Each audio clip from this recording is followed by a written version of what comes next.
Veteran disability, one of my favorite subjects, and we've been seeing it all over the media. Are veterans committing fraud? Is there rampant fraud in the system? Are we all just trying to abuse everything that we can and get whatever we can out of the system? Well, we have no real proof. I don't call a Washington Post investigation proof. I don't call one book by Daniel Gade with cherry pick stories proof. What I do find is that it all depends. It all depends. And today, to talk more about this issue and about what veterans can do to ensure that they do get the benefits that they earned, uh, we're going to talk with Jane Babcock. She has a lot of knowledge on this in this arena. How are you doing today? I'm doing great. How are you? I'm doing wonderful. And welcome to the Stories of Service podcast, Ordinary People Who Do Extraordinary Work. I'm the host of Stories of Service, Teresa Carpenter. And to get this podcast started, as we always do, an intro from my father, Charlie Picker. From the moment we're born and lock eyes with our parents, we are inspiring others. By showing up as a vessel of service, we not only help others, we help ourselves. Welcome to S.O.S, Stories of Service, hosted by Teresa Carpenter, here from ordinary people from all walks of life who have transformed their communities by performing extraordinary work. And Jane Babcock is a former U.S. Army and Army Reserve retiree who has 4 DD-214s. That is a lot. She is a former... I kept going home. They kept calling me back. Well, I know how that is. I have 2 myself. I thought I was only needing 1, but apparently my enlisted time was a whole separate DD-214. So at retirement, I created another DD-214. She is also a former accredited county veteran service officer and has helped file more than 1,200 claims and now a volunteer veterans and widower benefits educator. And so today we're going to talk about some of the most heated debates in veteran circles. Is the disability fraud truly rampant? Or is this narrative oversimplified and politically charged? So we've seen, like I said, many Washington Post investigations. We've seen lots of talk online. I hosted Daniel Gade on my show. Highly recommend you check out some of his material and see things from his side, because we do have to have these conversations. And there's some scrutiny on our disability, with strong pushback from all the veteran service organizations, which is predictable, and congressional voices defending the system. And today we're going to talk about what constitutes within the VA bylaw real fraud versus bureaucratic failure, media framing, and misunderstandings. We'll also take a hard look at the companies often labeled as claim sharks.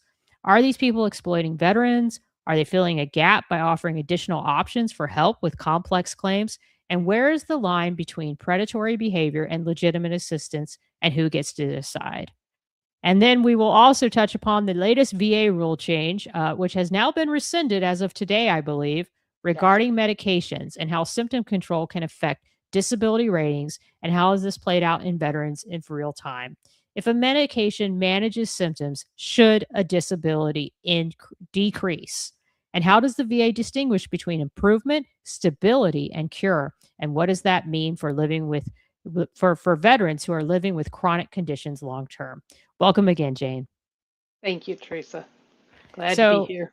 I'm glad you're here. So first off, as I always ask all my guests, where were you born and raised, and why did you decide to join the Army? Well, born and raised. I started out in upstate New York in a little town called Elmira. Okay. And then I moved about every 2 to 3 years.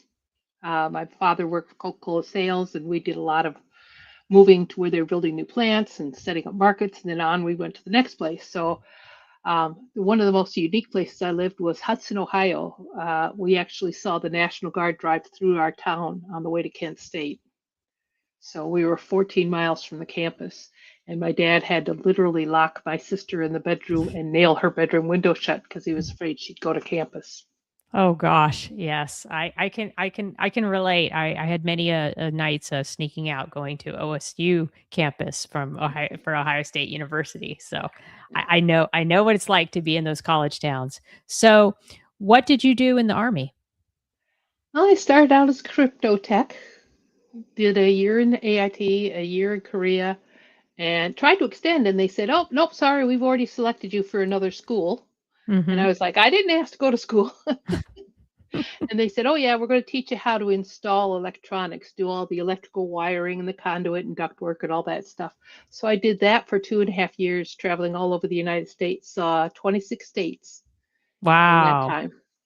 And then I had a great job offer for working for an underwater acoustical research outfit, installing systems on submarines and ships, and going out and do the navigational plotting. So I'd be hanging around in case something broke. Mm-hmm. But that was a really cool job. Did that for a number of years and was in the reserves out in DC and worked for FEMA. My reserve unit was in FEMA. And so we did Hurricane Hugo, San Francisco earthquake, things like that. And then I came back to Wisconsin, found an MI school, and they said, oh, do you want to go back to school again? And I said, sure. And so I picked up a military intelligence analyst, and I had picked up radio operator with FEMA. So by the time I got all done with the military, I had 5 MOSs. Wow. So how many years total with active and reserve? 21 and a half. If you took all my extra duty time I did as a reservist, I'd come out with 12 and a half years of active duty time. Wow. Okay. Point twice. Unfortunately, I was hurt in a stupid training accident at the high tech in California, getting ready to go to Afghanistan. And then the unit left without me. And I had spinal surgery. They had to cut me open here and do a bunch of stuff to my neck and lost some of the use of my right arm and whatnot. But nobody knew VA. We were this tiny little reserve detachment in Wisconsin, and they just went, oh, sign here. You're in the retired reserves. When you get fixed, if you're good, come back and you can join us over in Afghanistan. It takes an act of Congress to move you out of the retired reserves. So that wasn't going to happen. And Right. I was a broken toy anyways. I'm right-handed, and it was my right arm that's involved. And it just, so I didn't get to go back. I was hoping to do 30. I showed you the picture earlier of my grandfather. He did 30 between World War I, World War II in the reserves. So I was hoping to do the same, but that didn't work out. Right, right. So what was your impression or introduction to the VA at that time? 3 years after I left the military, I saw an ad for a county veteran service officer, and I said, oh, gee, what's that? So I read the job description. I went, oh, I can go back to being around my family. I'm a third generation, so I've always spoken the Army language. So I was like, oh my God, I get to go back and be with other troops. Yeah, that's great. And then, of course, I got in the job and took the training, and I went, oh, I could have been using VA for all my surgery. Oh, and so you weren't on VA up until this point, like before you got this job. You had no idea that you could use these benefits. Nope. And of course, my office had not had a veteran service officer in it for a year because he'd been in a bad accident before. And so I had this overwhelming caseload. So I didn't even file my own claim until a year later. Wow. So you're learning the process during this time, and you're going, oh gosh, I was injured on the job, and these injuries I could be getting treatment for, and had no idea that I could utilize the VA. So I think that's amazing. And I think that's why a lot of people find the resources that they do and get involved in the causes that they do, because they realize that there's a gap, and they're also a recipient of not having that particular service. And so a year later you file, and how long do you stay on as a county VSO? 11 and a half years. And it was an amazingly, wonderfully rewarding job. And I did retire early, about 2 years early. Retired, I was about 60 and a half. I did that only because when I lost my second veteran to suicide, I was not in a good place. Yeah. And I found myself avoiding tasks and responsibilities I thought, all these years I had been doing, all my outreach. I was one of those driven people. I would work the county fair, and I would work there all day, and then I'd go to the office for 2 hours, then I'd get up early and go back to the office for 2 or 3 hours, and then I'd go back to the county fair all day. And it was just, I'd been a recruiter, so I was used to the long hours. Sure. And But it's that's yeah, and I just wore myself out, and it impacted my mental health as well as my absolutely. emotional health, and I wasn't in a good place. So instead, I retired and I started doing articles on LinkedIn. Yeah, you've grown quite the LinkedIn following. I think you have more followers than I do. I mean, you're very, very, and you're helpful. I mean, you providing all this information on LinkedIn that a lot of people just don't know because they don't have the experience that you have and they haven't seen all the issues that you do. As you were a county VSO, what would you say were some of the biggest stuck points that you would see with veterans? Well, I hate to say it, but compensation, because everybody thinks of VA as healthcare clinics and then compensation. But they don't know that there is a wartime veterans pension. If you were lucky enough to serve, but you served during wartime, maybe in Kentucky, and you didn't have any serious injuries, and you're getting a 10 or 20% compensation check, but now all of a sudden your spouse is in assisted living, your income's upside down. And if you served during wartime, there's an option for a wartime veterans pension that could provide you anywhere from $35 to $2,000 to help you cover those medical costs. Wow. In my 11 and a half years, I asked every veteran, do you know what the wartime veteran pension is? One veteran said, well, I've heard of it. Don't know exactly how it works, but I've heard of it. And I asked, do you know that ALS is a presumptive? And I mean, I met thousands and thousands out doing my outreach, and none of them ever said yes to knowing whether or not ALS was a presumptive. Hmm. And there's probably people So, that were suffering from it and well, yeah. many in deep medical debt who Hmm. could have been using their VA Oh, yeah. benefits to I help with met these medical bills. every year in May, I would put an ad in the newspaper because May is ALS month. And Hmm. my oldest daughter, our oldest, organizes an ALS walk here in our town. And I would put an ad in the newspaper about ALS being a presumptive, are you a veteran suffering with or a widow of? And I'd always get a couple widows and usually one, maybe two veterans, but I'd get two or three, maybe even four widows those first couple years. Oh, yeah, he died 8 years ago. Well, I'm sorry, honey.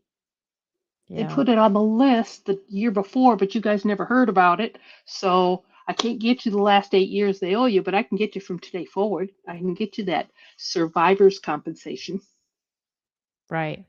What is a presumptive condition? Does that mean that it was caused by service or they Yes. presume it's caused by service? Right. Anything that Hmm. they've been able to scientifically show, through the studies and whatnot, that like ALS, for every three people that get ALS, generally two of them are the veterans. Hmm. So we are Interesting. nearly twice as likely to get it. Hmm. And I Um, think that that's what it is with a lot of these conditions. I mean, the Daniel Gates of the world will say sleep apnea, that's just a BS thing that no veterans get because of military service.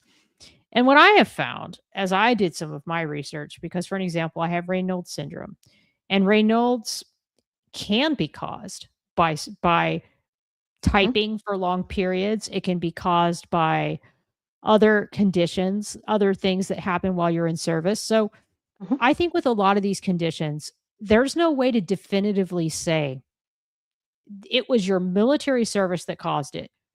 And if you are a veteran, you would like to think that the VA, when there's not a definitive cause, like it could be due to a service incident, or it could be not due to a service incident. You would like to think that the VA will obviously side with the veteran and say, well, if we don't know, now, what do you think of that? It's true. And really, like, okay, I had a 27-year-old, came back from the sandbox fairly unscathed, got him a little bit of compensation, on and on with life he goes. At the age of 27, he gets diagnosed with a very aggressive form of lung cancer. Now, this was a young man that had never smoked. He didn't work in a high chemical environment in his civilian job. So we went and I said, okay, what was your MOS? And he worked on the cables that catch the planes on the carriers. And one of the products he used there, which they stopped using in 1999, was PD680. It's a conglomerate of chemicals that's a cleaning agent that they used. And so I went and I looked that up on the OSHA site, and I'll look at all the stuff that it's in it, that is in it. And here's all the risk factors. A list of cancers, including the one he had. So I took those reports and I put those in his claim. Good. And I said, guys, you can't prove it was, and you can't prove it wasn't. Right. And then you should defer to that. Yep. When you put it in Equipoise, yeah, as VA an must equal leave in favor of the veteran. You must rule in the favor of the veteran, and I think those are sound and reasonable policies. What is it that you say to the people who say, "Well, you're a veteran, you got injured off duty, let's say, got injured off duty. Do you think that veterans should still be compensated, or is it the law of the VA that veteran still be compensated for that injury that occurred off duty?" Yes. The law requires them to, because after all, when you're on active duty or you're on your weekends or you're in your summer camp, you are on duty from the minute you leave your house. Correct. Until you leave the military. So until you leave active duty, you're covered whether you twist your knee playing on the company's softball team or whether you're in a combat zone. Correct. And it's the same thing with drill weekend. You're on your way to drill and you're in a horrible car accident, you're still in paid status. Right. And I think you're that's in what paid a lot of status people till you get home on Sunday. Don't understand. A lot of people don't understand that distinction, and they have pointed to the VA and say, "Oh, the VA is running out of money. Like we're paying veterans too much money, and at some point we are going to be so in the hole." And what is your answer to that? Do you think that this is a system that at some point will no longer be able to sustain itself with the levels of money that we're paying out for claims? Well, I look at it this way. When my father went to war in World War II, his chances of coming home were a lot slimmer than what our guys come home now. Our guys get wounded in a situation as soon as they're put on a helicopter or a plane to Germany or whatever, they're getting operations and everything else. So their lives, their chances of survival from injuries that would have definitely killed them in World War II and Vietnam and Korea is so much greater, which means that we have so many more, percentage-wise, so many higher numbers of disabled. Anytime you damage somebody and they survive it, I mean, one of my guys was paralyzed from the Adam's apple down, and yet he still worked doing legal stuff with Dragon software and all that stuff on the computer. So yeah, you're going to have a higher rate amongst the youngest generation of combat veterans. And these veterans also have access to resources that unfortunately previous generations didn't have, primarily the internet. They're able to go onto the internet and they're able to research this. Now, I posed a question to you before the call, and this is also going to come up to some people. There are those people that are going to know how to game the system. They're going to find those conditions that an MRI can't definitively say. They're going to find the things that they know they can get a doctor to say, and they're going to claim by law the compensation that they are entitled to by law. How would you suggest, if you were the VA, how do we, because I don't think it's the fault of the veteran. That's just my opinion. I think it's I think that there has to be something maybe within the provider system. I don't think it can be tied to medication, because medication can work or it cannot work. But I agree that there has to be some guardrails to prevent the situation that I posed. So, in your opinion, how would, and you were the VA and you could answer the Daniel Gades of the world about who's legitimate versus who isn't. How would you go about trying to weed that out? Well, that is a tough one. And Mhm. is there fraud? Yes, there is. Is it the fault of the veteran? Sometimes. Sure. But it's like the Doge thing with Social Security. Oh, there's thousands and thousands of people over the age of 100 that are on Social Security. No, they're just in the computer. They've already had their Social Security cut off. Yeah. Just because they're in the computer doesn't mean they're that bad. Now, personally, I know about the fraud stuff because I did have one guy that just totally bamboozled me with his. I mean, he came in my office and he said it breathing hurt. That's how bad he made it sound like his disabilities were impacting him. Did he have some damage? Yeah. Was it that bad? No. Mhm. But, and do I think there are some conditions that they should consider looking at, say, follow up surgery? You get a presumptive cancer. You become 100% while you have active cancer. You get your treatments and everything else. And then they say, okay, right now, technically, you're cancer free. They wait a year to see whether or not it flares back up. And after a year, they say, okay, it hasn't flared back up. We're going to reduce you from that 100%. But we're going to Mhm. look at, okay, say it was prostate cancer and you had your prostate out. Do you now have urinary leakage? Mhm. Of course, you have ED. Those conditions that come as you would, if you hadn't had the surgery, you wouldn't have this problem. Right. But those are rated at a lower percentage. There are certain things like some back injuries and stuff like that can actually be sufficiently corrected that Right. you shouldn't be 70% for that. Right. You should be more like a 30 or a 50. Correct. Yeah. So some of those things I think could possibly be considered for reduction, but most conditions aren't going to improve. You start damaging bones and joints and stuff, Right. generally speaking, those aren't going to get better Right. without traumatic surgery, which is then going to lead into other secondary issues that can be rated. But you would talk about, like presumptive Parkinson's for Agent Orange guys. That's never going to improve. ALS is never going to improve. You Well, might it's get the just going to get 10-year worse. kind. Yeah, you might get the 10-year kind that's going to take you 10 years to die from. But the last 5 to 7 years, you're going to be trapped in your own body. Your mind is going to be totally clear, but you can't even lift your hand up to feed yourself. Exactly. So And yeah. those are gimmies. Yep.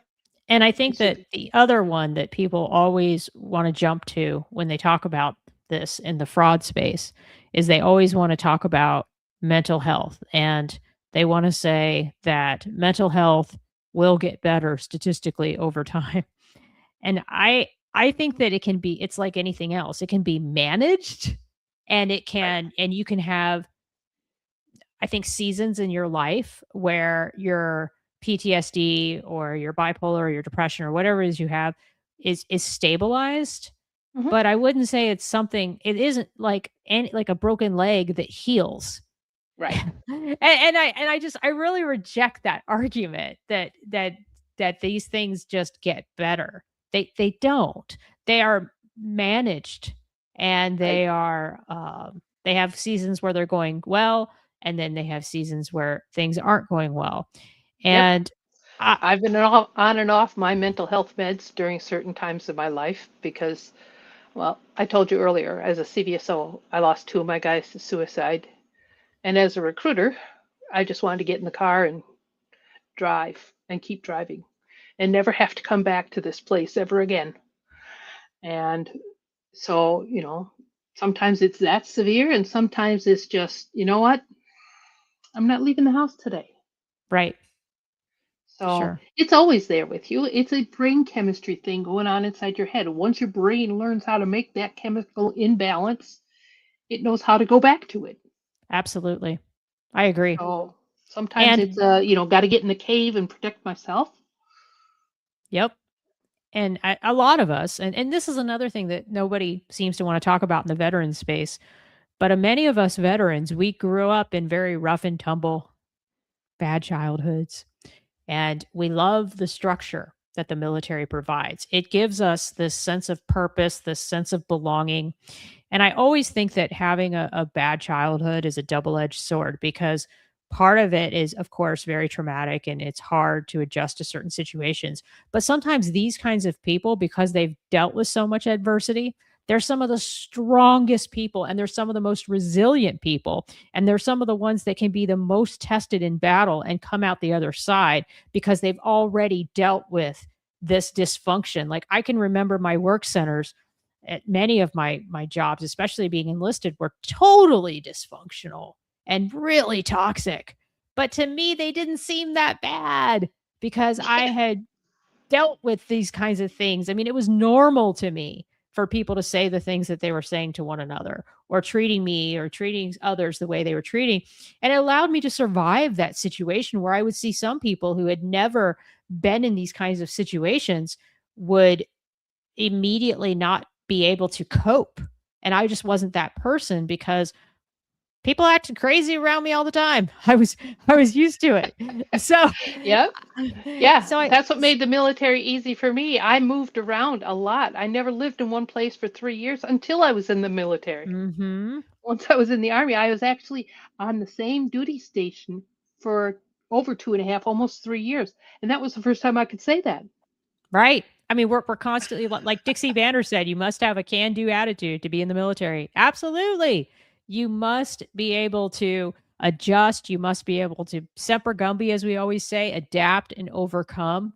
And so those very things that are called trauma are also terrific coping mechanisms. And I think that that's one of the shifts in my thinking that has helped me deal with my PTSD, with my anxiety, is the idea that this thing that I have was also what made it so that I could navigate around toxic people as well as I did and develop coping skills. I mean, towards the end of my career, my social media channel and my ability to speak truth to power was a direct result of the stuff I was seeing at work. And I was like, I can't believe this. Well, at least I've got this podcast where I can talk maybe not about these people, but I can talk about certain issues that I keep seeing over and over again. So it became a coping mechanism and it helped me cope and hopefully provided a service to the collective at the same time. And so I think that there's something to be said about veterans and their ability to fight back. And we saw that last week or the last couple weeks when this regulation came down. Were you surprised by the collective energy of the veterans to rally around this issue? Nope, not at all.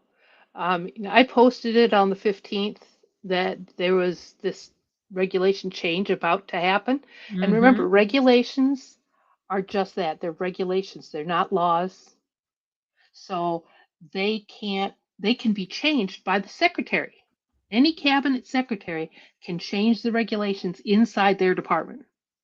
So it doesn't take senators, doesn't take congressmen or any approvals or any of that kind of stuff. The secretary answers to the president when it Right. comes to that stuff. So this proposed language change, taking into, we're going to rate your disability based on your Medicaid state, which is really stupid Right. Makes no because sense scientifically, in my yeah, view. it would have just added a ton more work onto the VA for claims because you'd be looking at, I get shots in the back of my head because all the metal they put in my neck causes migraines, and migraines that come on so quick and so harsh that I would end up in the emergency room. So they do shots at the base of my skull. Well, I started out once a year getting them. Then it was every 9 months. Now I'm down to every 6 months. And eventually it'll go down to 3 months. And that's it. They can't give them to me any closer together than that. So I will go back to having migraines. So what are you going to do? Lower my rating now, and then in 6 months, a year from now, I'm going back in and going, okay, now you got to raise it again. Right. Yeah. Or I need to change medication because this one's no longer effective. Or And then yeah, you're also going to have veterans who intentionally don't take their medication because they're worried that their compensation is going to go down. And I want to address compensation too, because I wish it wasn't called disability. I wish there was another word, because the general public, or people that don't understand what veteran disability is, I feel like a lot of times they see it as, oh, you're disabled. That must mean you can't work or you can't do anything. And that's not what disability is. Disability is the lost wages and income that you would have had if this condition had not impacted your life. And Right. it is, I would say, each of these type of percentages, they're constantly being adjusted, they're being changed, they're being studied. I think the VA does the best they can with the information that they have. And I think that people sometimes expect this to be some magic formula, and it's not. It's an estimation of the amount of money that you would have earned if these disabilities, or these conditions rather, were not present. Right. And it's not meant to be unless you're TDIU, it's not meant temporarily disability, Right. individual unemployment. It's not meant to be something that blocks a veteran from working. It's meant to be an aid to help the veteran so that they can maybe take that lower wage job and still support their family. Right. Yep. It was based on employability, but way back in the day, it was okay. The soldier lost his leg. He's not going to be able to plow the fields behind the horse anymore. Mhm. So that's what it was based on. Now they do take into account some quality of life, because after all, some people can still function, but their ability to fully function, even in their own personal space, is impacted by their injuries. So I always tell people, just refer to it as your compensation. Yep. That's Yeah, the way I it's my look at it. compensation for injury or Right. illness. Right.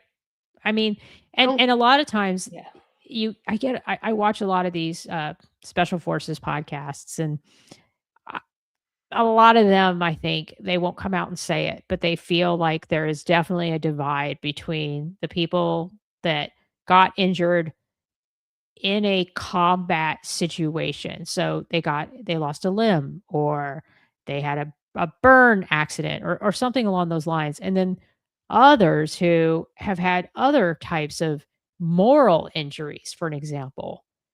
I mean, that is a real thing in the military. oh, We yeah, don't have a proper justice system in the military. We don't have a proper IG system. There are scores of people who have been abused by the lack of conflict resolution system. It is a known fact that there does not exist a proper avenue to address issues. You just have to work it out. Work it out with your brothers and sisters. And sometimes your brothers and sisters have a lot of problems themselves and are hurt. mhm, And so, yeah, what do hurt people do? they Hurt hurt others. others. Yep. Exactly. So they're not getting the treatment while they're on active duty because they don't want to screw up their ability to deploy and to promote. I know I never got treatment for mental health issues other than going to Military One Source. I wasn't going to go anywhere near a therapist or a psychologist that was associated with my mental health medical record. And so you have a lot of people who are focused on meeting the mission. They're focused on deployment. They're focused on the operations. So they are not out there seeking mental health treatment, and they are abusing people. Maybe not consciously, but they're abusing people. And we don't have that conversation. And that's part of the compensation that some soldiers, service members are receiving. And I think there has to be more dialogue about that very issue, because it Yep. sometimes tends to only focus on combat injuries, or hey, I broke my back, and it's much bigger than that. Yeah.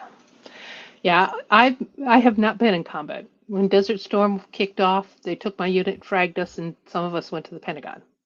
Mhm. So, I mean, come on. After a couple weeks of that, they went, "Oh, they're doing such a good job. Y'all can go home." So I have a National Defense Service Medal.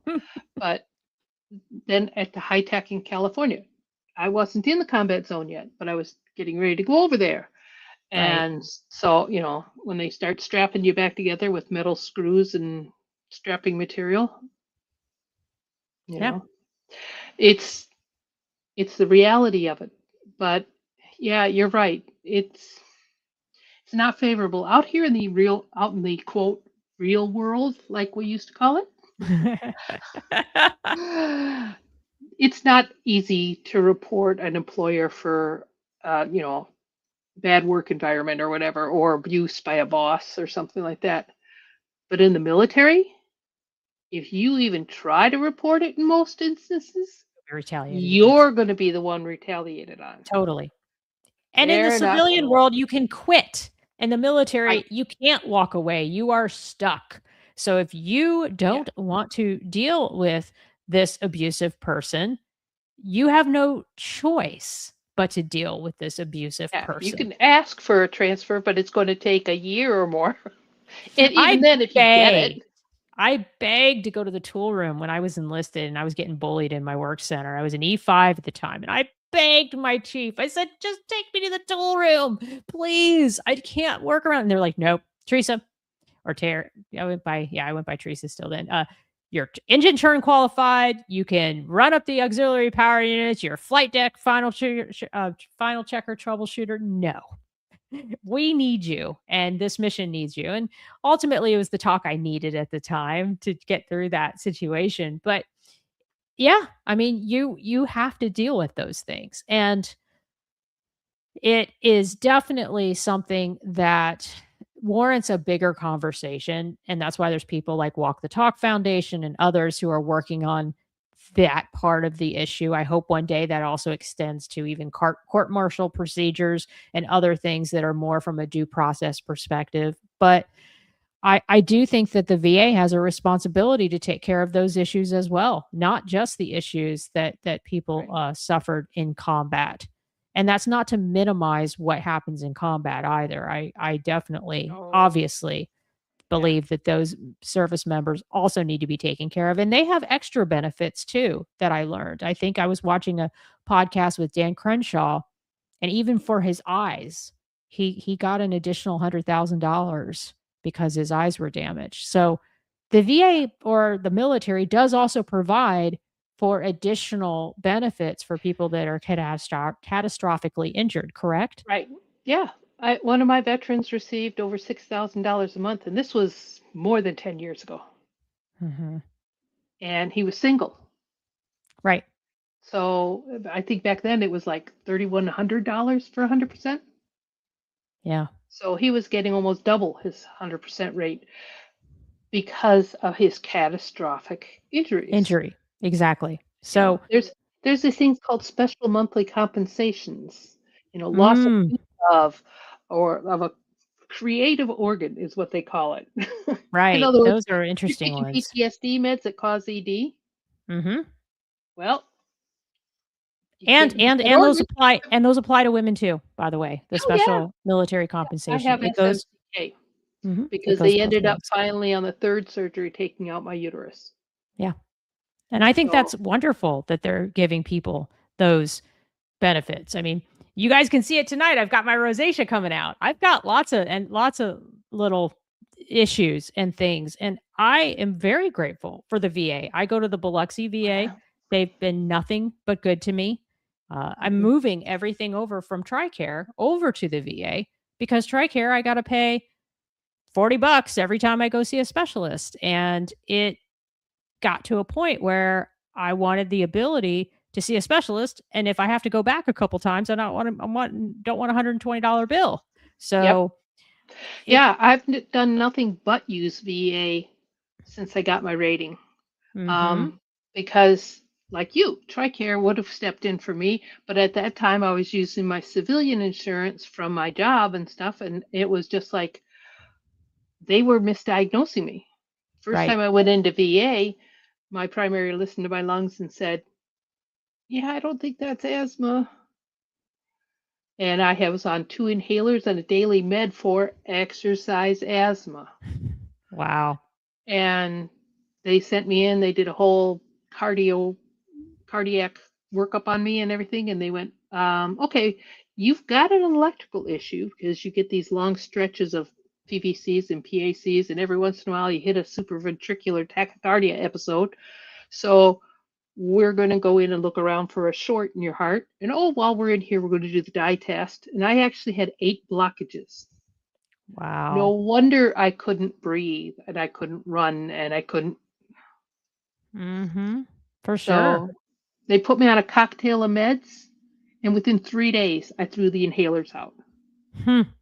A year later, they said, 6 out of the 8 significantly improved. The only 2 that didn't were on the same blood vessel, and that one was the worst one I had, and one was a medium one. And so they just put 1 stent in to cover the 2 of them. And it was just incredible, the difference in my ability to breathe in just the first 6 months before they even did the stent. Yeah, that's wonderful. And that's why I know that not all VAs are created equal. And so I can't juxtapose my experience on other people's experiences, but I've been treated nothing but good there, and I have nothing but good things to say about my local VA. Yeah, I love my VA. Literally, the first time I walked in, 2 people that I knew worked there. It was like, hey, That's Jane, how are great. you? But yes, medical practices change everywhere. Yep. But remember, they cut off the wrong foot in civilian hospitals too. Right. Yeah. And it takes, my husband needed an MRI, and it took us 2.5, almost 3 months. And that was Yeah. only because somebody had canceled that he got in that early. Yeah. So Oh yeah. it's not People, great out in the civilian world either. no, healthcare is a big problem no matter where you're trying to receive healthcare, and many government officials are very aware of the healthcare issues that we have in this country. But I can say that overall the VA that I've dealt with has been very good to me and has done what they can to take care of us. And I think that it is their responsibility and their duty to do so. So going forward, I can't see them ever putting out another rule like this again. I still wonder, and as we talked before the call, why they did it this way. This isn't their first time. They have No. tried to do this. They have proposed doing this a couple times. Hmm. Every every one of the secretaries for the last 5 secretaries have had lawsuits brought against them because of this type of discussion, the potential that we're going to do this. And that's why when Ingram got decided, which was it was an effort by the VA to reduce this, to lowball this guy's rating, Mm-hmm. and his going, wait a minute. All I have to do is stop taking the medicine and I'll be all effed up again. So they get told back in 2025, you can't do that. You have to rate them as if unmedicated, because the medication isn't changing the damage that's in his body, it's just masking it. Well, then Secretary Collins, trying to do this, was like, are you kidding me? You've just been told by the federal court system that you can't do it, and now a year later you try to sneak it in the back door. Hmm. So yeah, Well, it happens over and over again. so it'll probably continue to happen, and that's why we veterans just need to stay informed and stay on top of these policies. I've never watched more public hearings since I've been a veteran than I do these days, and I it is surprising. One of the things that I take a class for public leadership, which is all about political parties and running for office. And I really want to know, like, why is there a House committee for veteran Democrats and then a House committee for veteran Republicans? Wouldn't it be great in a perfect world that there was just a House committee for veterans? And I mean, that to me is just so sad when sometimes I'm watching these hearings and I'm like, this is so politicized. Us veterans, we just want care. We just want to have community. We don't need all this back and forth drama, and it's really sad the way we see it play out. And a lot of times it just doesn't seem like some of these proposals are very well planned from a congressional standpoint. And I wonder too, like, what have you seen as a VSO in your time helping veterans, the congressional involvement within the VA? Like, what have you seen? Not nearly enough, not strong enough involvement, because they do a lot of proposals and we're going to do it all in the committee, but it either never gets out of committee or it gets to the floor and killed. And there's no, like you said, no sitting down at the table and really discussing it on an Right. equal basis. It's, oh no, if I give in to you, then I'm going to look weak. But you're Mhm. ignoring half of your voters back home. Yeah. So it really is a cut off your nose to spite your face kind of thing. And will they try it again? Yeah, I'm sure they will. Sure. Sure. So, but at the same time, we are a decreasing amount of the population. When Vietnam ended, there was, I believe it was 35 million, and now we're less than 18 million. Yeah, we're 18 million. I remember that. So, yeah, so, and then you have to reduce that number even further by only deceased veterans and the percentage of them that left spouses behind. Right now, figuring out the numbers, I'm one of those geeky people that likes to do spreadsheets and all that stuff, so I used to do these all the time as a CVSO. Less than 50% of veterans are using the VA healthcare. Of those using the VA healthcare, there's quite a number of them that should be rated for presumptive illnesses. I used to sit in the cardiology waiting room and see these Vietnam guys that were waiting to see their cardiologist, and oh, you have ischemic heart disease? You know you're supposed to be rated for that, right? And their own treating doctors don't know it because the VA doesn't put anything in their own healthcare facilities. You can't get a federal benefits handbook anymore. Mhm. As of January 25, the Protect Women executive order stopped them from issuing any documents that had mention of LGBTQ or LGBTQ services. So that included the VA and Social Security and all the others. So all those benefit books that they printed in late 2025 are either still sitting in warehouses or they've already burned them up. And then Doge came in and said, hey, why do we need to print stuff? We've got the internet. So they're not printing anything now. Right. And a lot of these Vietnam veterans are not on the internet the way we are, the Yeah. way I am. So they're not Where, having yeah, yeah. where I live, there are people that can't get internet. When I drive to my sister's house 3 hours away, I spend an hour without cell service. Right.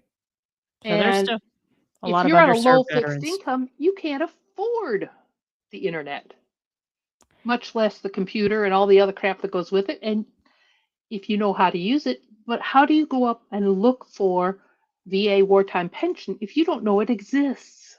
Right. Yeah, you have to know all these benefits. And that is the thing, like TAPS class is not sufficient to really teach you about these benefits. I learned the majority of what I learned about becoming a veteran on LinkedIn.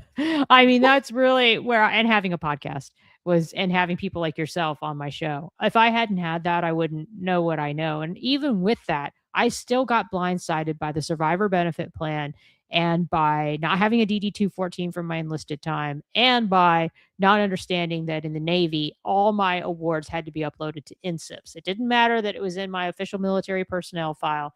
It did not matter that it was in my I don't know where else, but I thought if it was in my OMPF, oh, my Navy NDOS, the Navy award system, I thought that was enough. And I went through my whole career getting promoted, everything with only knowing that I was in my official military personnel file and NDOS. And then all of a sudden at retirement, they're like, we don't have anything on INSIPs. I'm like, why does it all have to be on INSIPs? Well, because your DD 214 reads out from INSIPs. So I spent a good majority of my time prepping, making sure that every single award that I had ever earned in the last 28 years and 4 months was accurately put either in my enlisted DD 214, which had to be built from the ground up, and my officer DD 214. So it was crazy. Yeah, So and in the VA, it's just as bad. A rater logs into no less than 3, sometimes up to 5 different systems to pull together a claim. It shouldn't be like that. Should not be like that at all. But you've got to remember, when computerization first happened, there was all these standalone computers, then local area networks, and then you're trying to get these local area networks to talk to wider area networks. And the guy that's programming the stuff in California is not the same guy that's programming in Florida. And so when he codes it, he has it so line 17 is your date of birth, and the other guy has it that line 20 is your date of birth on the Sure. code. So now you're trying to get these two programs to talk to each other that don't, which is why we still, they're still talking about reducing the VISN numbers. What is it? We had 11 or 12 when I retired in 19, and I think they're trying to get it down to 5 now. But that's that Mandarin Chinese, Hunan Chinese, can't get them to both speak the same language problem. What I say as a compliment to someone might be an insult from the other computer. Yeah, for sure. It's not an easy thing to do. No, And the no. people that are doing it are not medical people. Most of them are not military, so they don't understand the impact of military service on the human body and on the human psyche. No, they do not. And we have a couple people that are asking some questions in here, and I'll get to them. One person's asking, and I can see where some people think this. Do disability benefits feel like real support, or sometimes do they feel like control? And I think what he means is like if you're getting paid or you're getting compensated by the VA, is there a sense that you feel controlled or obligated? And that's something that Daniel Gay does bring up about the fact that when you are getting paid for just getting these benefits, does that prevent you from working? Does it prevent you? I mean, because you're like, oh, I don't think it does personally, because I know so many veterans who are still working who are also collecting their disability benefits. Yeah, I was, how many years? The last 3 or 5 years, because of follow-up surgeries and stuff like that, my rating went up from 80 to 100. And the side effects from those surgeries. But I continued to work. Right. And we know many veterans who continue to work or continue to be involved in their community. They continue to volunteer in the community. I mean, veterans are a very active community, and I think that they deserve to be in a situation where they can use as many resources as they can. And the only way to do that is through education. And Gary, who actually works at the Biloxi VA, he says, I believe the VBA needs to be more involved during TAP class, at least a week long for VBA to discuss veteran benefits. And I agree, because there's so much under veteran benefits. If you, not just with the veterans disability or the VA, but all these other programs too, the VHA. Like, I didn't understand that VHA was a separate line, VA was a separate line, and then burial is a whole separate line. Cemetery, yep. It's 3 different divisions, and they don't talk to each other, because all the time veterans would say to me, well, they know I had this surgery. No, VBA does not know it. Benefit side of the house does not know it. That's what your claim does. Your claim says, I am filing for a knee injury. That gives them permission to look at any knee medical records in the VA side of the house, the VHA side. But if you got treated on the outside, you need to bring those records into the VBA. Sure. Absolutely. So people will say, well, I went to a vet center. No, technically the vet center is not part of VHA. Who owns the vet center?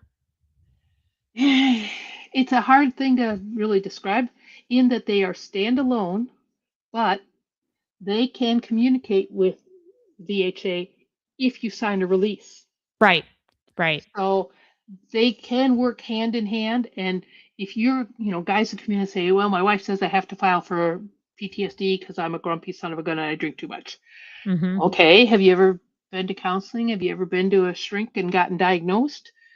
No, because all they're going to want to do is stick drugs in me. Okay, go to the vet center. They're all counselors. They can't prescribe medication. And 99% of them are combat counselors. Yes. So they understand. Right. So go there 6-8 times and then go over, release your records to be seen by the doctor at the VHA, this shrink that can actually firmly diagnose in accordance with DSM-5, so that he can say, oh yeah, I see all the stuff that you talked to your counselor about. I agree. You have PTSD. Oh, you have depression, anxiety because you weren't in a combat zone. You weren't traumatized as far as the fear of life, because pretty much that's the difference in PTSD and depression, anxiety. So if you didn't have your life threatened, or didn't have the life of your roommate, your barracks mate, whatever, threatened, or you didn't come upon a horrific car accident where a child or someone was killed, then you're not going to have that fear of your life so much as you're just fed up with your life. Right. Okay. So you got to know what code to put you under. People will say, well, I'm filing for knee pain. Well, why do you have knee pain? Is it a torn meniscus, torn tendon? Do you have a cyst behind your kneecap? You got to get those clear diagnoses so that they can say, oh yeah, you were diagnosed with a cyst behind your kneecap in service. That's the code we're going to rate you under. Right.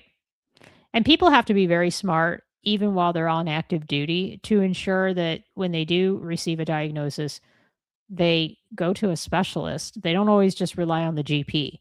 They look to see if they can actually get it documented. And then once it's documented, they better make sure, and I'll get to the community care in a minute, but while you're on active duty, if you're at an overseas clinic and you're out there seeing a private physician, or you get a referral through TRICARE to a civilian provider, it is not automatic that that's going to go into your medical record. And we've got somebody here that talks about a similar issue on the VA side. If you have a community care record, it doesn't get automatically shared with the VA. It is the responsibility of you to collect those community care records from that particular clinic and put that over on your VA record. Now, it is interesting because my appointment recently for migraines did make it over to the VA, and I was shocked. I was really surprised by that. But that's not the norm. They can send it, but they don't. But they don't always. It's not a guarantee, and it's on you to ensure that they do. So, like the whole time I was in London and I was on private care, I had a routine where I would use DoD Safe over to Lakenheath, and every so often, every couple months, 3 months, I just would send records over to them because it was the only way that I could ensure that it would all go into my MHC Genesis record. And especially if you have TRICARE and you're using it, or you're using your civilian insurance, then it's not going to go over there, because they're not even, at least through community care, most of the time community care requires those records in order to properly pay the clinic or hospital you went to. Yeah, I found it hit or miss. Doesn't always happen. So it's interesting because the Biloxi VA could see some of my TRICARE stuff, some of it, but it's not consistent across the board of what they can see. And so I have had to repeat some tests just to do it again over with them. But if you're an old person like me, there was no electronic records, so there was no sending stuff over. It was all paper back in the day. Right. And it's like, okay, yeah, you got to go hunt those down. And after a while, 7 years of them not seeing you as a patient, they can purge records. So when that happens, that's when you need those buddy statements. Hey, I was with Private Snuffy when I jumped off the back of the Deuce and a Half and ate dirt because my knee gave out. Yes, that's a huge part of your claim. Statement. Yep.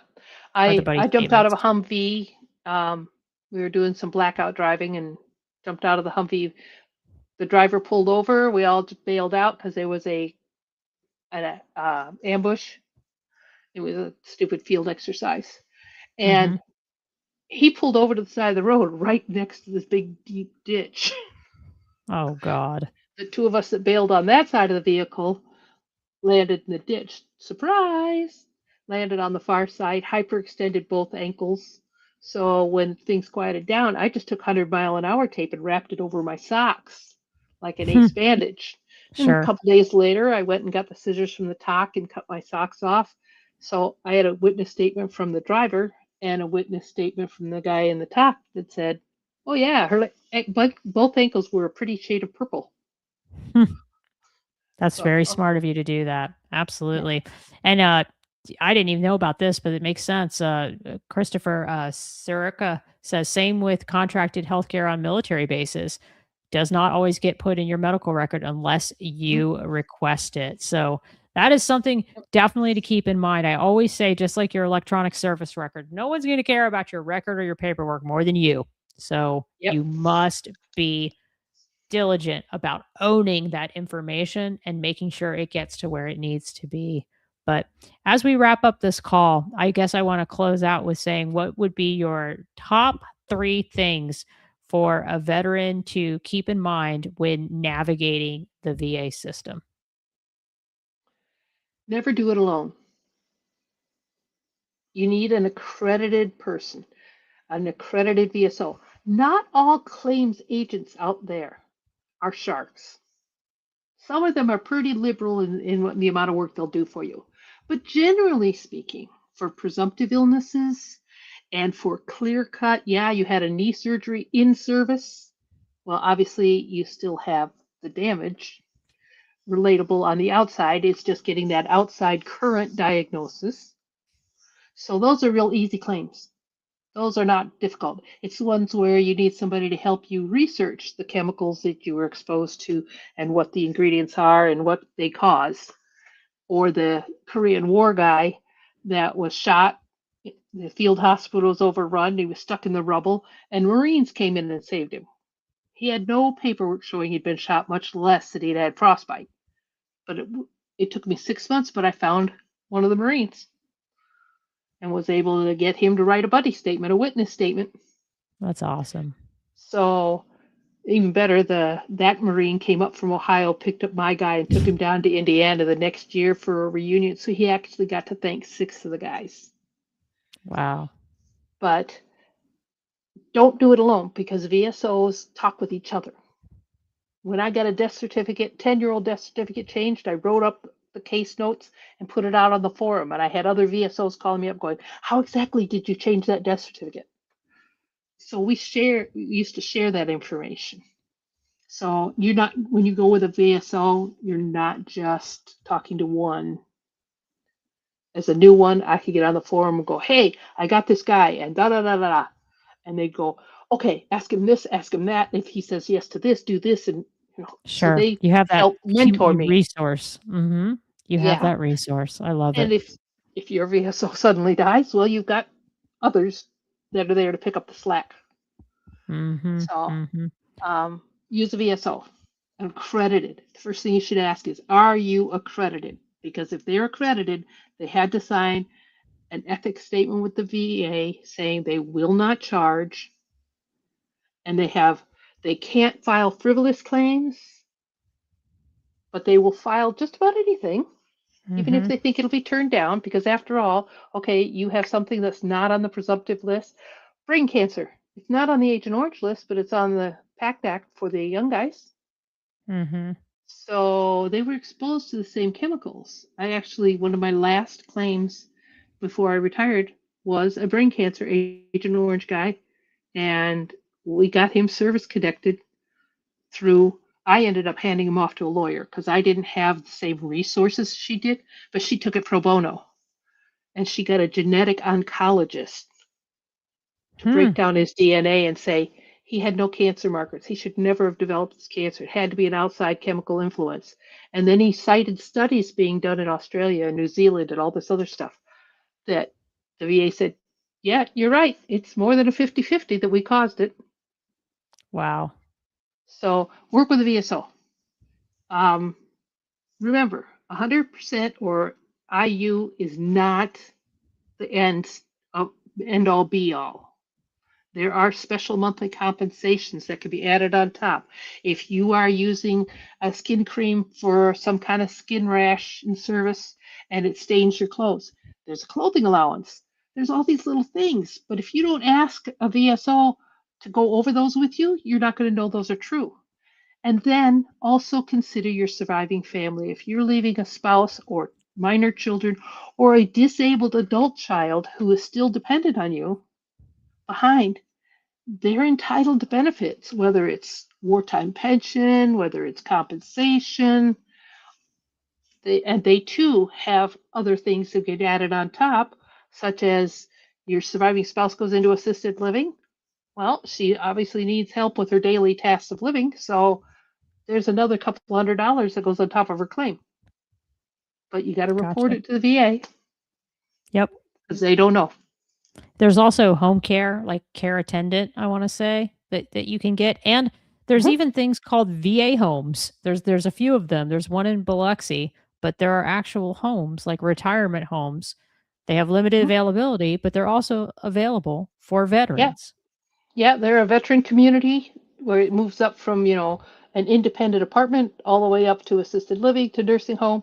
So stage through type of thing in some states, not all. Then there are veteran homes, like in Wisconsin, we have the veteran home, and that's when you're at the assisted living or above level. Yep. And then there's so many things. There's so many things. I mean, we won't be able to cover them all. I mean, I just found out that there is a care facility in the Dominican Republic, and you can go there and get certain medical care for certain. I think it's only for 100% P&T, but I'm not 100%. Don't quote me on that. Not 100% sure. One of the other things I ran into, not very often, but often enough that I want to point it out, OTH, other than honorable. You can request care for any service-connected injury or illness.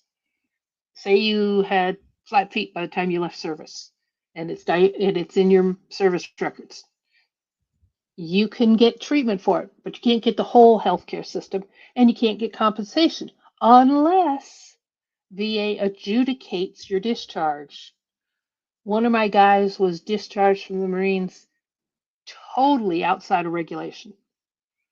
They sent him home while he was still in mental health care from a breakdown in Vietnam. Wow. And they kicked him out with an OTH. And it was like, that was illegal. He was in medical care. So you stuck him in the hospital for 6 months in the psych ward, and then as soon as he got out, you tossed him. He was still under mental health care. So the VA looked at that and went, no, that was an illegal discharge. He should have at least been given a general, if not an honorable. A general and honorable both get compensation. So he'd been fighting the VA for over a decade. And then I met his son, who then had me help his dad and got his benefits. I love it. So, I love it. I love stories like that, Jane. That's just beautiful. Just beautiful. OTH doesn't mean the end of the road. Go and get that adjudication done. At least get the care for the things that were service related. Yes, if your OTH was to avoid going through UCMJ and getting a dishonorable, then you're not going to get the compensation. Sure. I love it. All right. Well, Jane, thank you so much for coming on the podcast. You know, I've wanted to have you on for quite some time, and so we made it happen. So really appreciate it. I will meet you backstage while I say goodbye to the audience, and just really appreciate your time. Thank you. God bless everybody. Thank you for your service. All right, guys, that is a wrap for this week. I know I had 2 shows, and I said, oh, no, I'm only going to do 1 show a week. Well, that is going to be the case next week. So I've got a show coming on Thursday, and then I think another one after that. But as I always say, I hope you guys enjoy the rest of your week. We are getting towards the end of the week, which is always good because the weekend's coming. Enjoy the rest of your night. As I always say, please take care of yourselves. Please take care of each other. And I will talk to you all later. Bye-bye now.